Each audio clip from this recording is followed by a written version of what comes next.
Assalamualaikum warahmatullahi wabarakatuh. Halo semuanya, perkenalkan saya Vivi Rodoto Syifa dengan NIM 240702624 dari kelas Gizi 2A Prodi Gizi Fakultas Psikologi dan Kesehatan UIN Wali Songo Semarang. Di video kali ini saya akan menjelaskan materi presentasi saya yang berjudul Sistem Otot dan Sendi pada Manusia. Semoga video yang akan saya bawakan bisa dipahami oleh teman-teman dan menambah pengetahuan teman-teman semua. Langsung saja kita mulai pembahasan. Teman-teman itu perlu tahu apa itu otot, sendi, dan apa sih peran dari otot dan sendi itu. Jadi, otot merupakan jaringan tubuh yang mampu berkontraksi untuk menghasilkan gerak. Letak otot itu melekat di tulang dan bekerja dengan menarik tulang saat berkontraksi. Sementara itu, persendian atau yang biasa disebut juga dengan artikulasi itu merupakan titik temu dua tulang atau lebih yang memungkinkan adanya gerak antar tulang. Apa sebenarnya peran otot dan persendian itu? Dalam sistem kerangka manusia, otot dan persendian itu mempunyai peran yang sangat penting untuk menghasilkan gerak, menjaga postur tubuh dan keseimbangan, membantu melindungi organ-organ penting dalam tubuh, dan memungkinkan adanya fleksibilitas. Yang pertama akan kita bahas yaitu persendian. Persendian berdasarkan sifat geraknya dibagi menjadi tiga, yaitu ada sinartrosis, amfiartrosis, dan diartrosis. Sinartrosis merupakan persendian yang sangat rapat, jadi tidak memungkinkan adanya gerakan. Nah, fungsi dari persendian sinartrosis yaitu hanya untuk memberikan perlindungan terhadap organ-organ penting, seperti contoh sendi antar tulang tengkorak. Yang kedua yaitu ada persendian amfiartrosis, merupakan persendian yang mempunyai sedikit gerakan atau terbatas. Persendian amfiartrosis ini berfungsi untuk menjaga kestabilan dan memungkinkan adanya gerakan-gerakan kecil, seperti halnya sendi antar ruas-ruas tulang belakang dan sendi antar tulang kemaluan. Dan yang ketiga yaitu ada persendian diartrosis, merupakan persendian yang memungkinkan berbagai macam gerak dan mendukung aktivitas manusia, seperti halnya berjalan, menulis. Persendian ini terbagi menjadi beberapa macam, diantaranya ada sendi peluru, sendi engsel, sendi putar, sendi pelana, dan juga sendi geser. Yang pertama yaitu ada sendi peluru. Sendi peluru merupakan persendian yang bisa melakukan gerak ke segala arah. Contoh letak sendi peluru yaitu ada pada gelang bahu dan persendian pangkal lengan atas. Ada juga ada sendi engsel. Sendi engsel merupakan persendian yang hanya bisa melakukan gerak ke satu arah saja. Kalau tidak maju, ya mundur. Contoh persendiannya yaitu ada pada lutut dan juga ada pada siku. Selanjutnya ada sendi putar. Sendi putar merupakan persendian yang bisa melakukan gerak berputar tulang satu mengelilingi tulang lainnya sebagai poros. Pada sendi putar ini terletak pada tulang tengkorak dengan tulang atlas, dan ada juga pada persendian tulang hasta dan tulang pengumpil. Selanjutnya ada sendi pelana. Sendi pelana merupakan persendian yang memungkinkan gerakan tulang kedua arah yang saling tegak lurus. Contoh persendian ini ada di ruas-ruas ibu jari dengan telapak tangan. Dan yang terakhir yaitu ada sendi geser, merupakan sendi yang bisa melakukan gerakan bergeser di atas satu sama lain. Letak sendi geser itu ada di antara tulang pergelangan kaki dan pergelangan tulang tangan, dan ada juga pada hubungan antara tulang belakang. Sendi berdasarkan strukturnya dibagi menjadi tiga, yaitu ada fibrosa, cartilago, dan sinovial. Sendi fibrosa merupakan persendian yang tidak dihubungkan dengan tulang-tulang rawan, sehingga pada persendian ini tidak memungkinkan adanya gerakan. Kemudian yang kedua yaitu ada cartilago, merupakan sendi yang ujung-ujungnya dihubungkan oleh cartilago dan disongkong oleh ligamen. Kemudian yang ketiga yaitu ada sinovial, merupakan sinovial ini terdapat pada rongga sendi di antara ujung-ujungnya sehingga mempunyai gerakan yang banyak. Membahas sendi, kita akan membahas otot.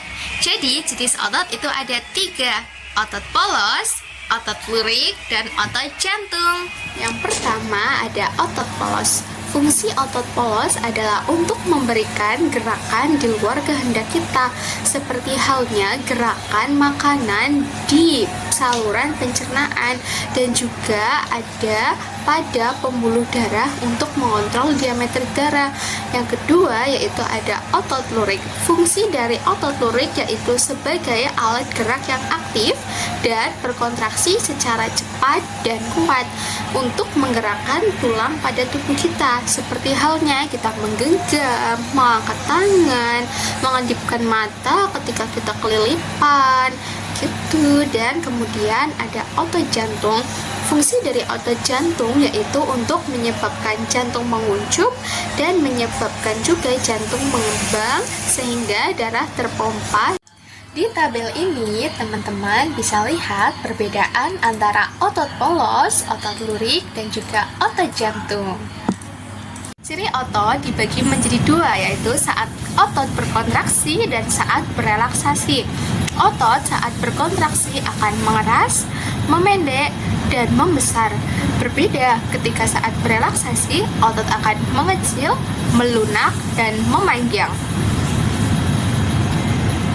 Ada pula karakteristik otot. Karakteristik otot ada 3, yaitu otot mampu kontraktibilitas, yaitu kemampuan otot untuk memendek. Ada juga ekstensibilitas, yaitu kemampuan otot untuk memanjang. Ada juga elastisitas, yaitu kemampuan otot untuk kembali ke ukuran semula. Selanjutnya yaitu ada sifat kerja otot. Sifat kerja otot dibagi menjadi 2, yaitu antagonis dan juga sinergis. Gerak antagonis merupakan gerakan otot yang menimbulkan efek berlawanan, seperti halnya gerak supinator dan gerak pronator. Ada juga gerak abduktor dan gerak adduktor. Setelah itu juga ada gerak sifat otot sinergis, yaitu 2 otot atau lebih yang bekerja sama dengan tujuan yang sama serta berkontraksi serta berelaksasi bersamaan, seperti halnya otot-otot antar tulang rusuk yang bekerja sama ketika kita menarik nafas dan menghembuskan nafas. Kontraksi otot. Jadi, otot-otot di tubuh kita bisa berkontraksi ketika ada rangsangan atau impuls. Nah, zat pada otot kita yang peka terhadap rangsangan itu ada yang namanya asetil sama kolin. Nah, asetil sama kolin itu akan terurai jika otot terangsang, dan kemudian asetil dan kolin ini memicu interaksi antara aktin dan miosin, yaitu protein otot yang membuat otot berkontraksi. Nah, kontraksi inilah yang menyebabkan tulang. Kemudian ada sistem kerja otot. Tadi kita sudah mempelajari tentang kontraksi otot. Nah, selanjutnya yaitu sistem kerja otot. Jadi, sistem kerja otot melibatkan relaksasi dan kontraksi otot. Otot berkontraksi saat menerima rangsangan dari saraf. Nah, rangsangan atau sinyal itulah yang menyebabkan otot berkontraksi. Kontraksi terjadi ketika ada interaksi antara 2 jenis protein, aktin dan miosin di dalam sel otot. Nah, aktin dan miosin ini kemudian saling meluncur melewati satu sama lain yang menyebabkan otot menjadi memendek. Setelah berkontraksi, otot kemudian berelaksasi. Nah, terjadi ketika sel saraf berhenti dan miosin melepaskan diri dari aktin. Otot kembali ke posisi semula dengan memanjang dan menipis.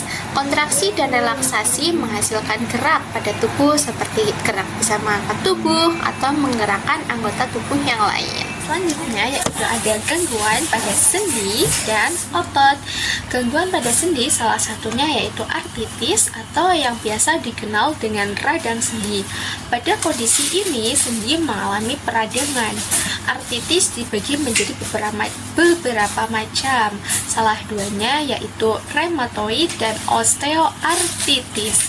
Jadi rheumatoid yang biasa kita kenal dengan rematik merupakan penyakit autoimun yang menyerang persendian, dan rheumatoid ini bisa terjadi di segala usia. Yang kedua yaitu ada osteoartritis, merupakan penipisan tulang rawan yang menghubungkan persendian.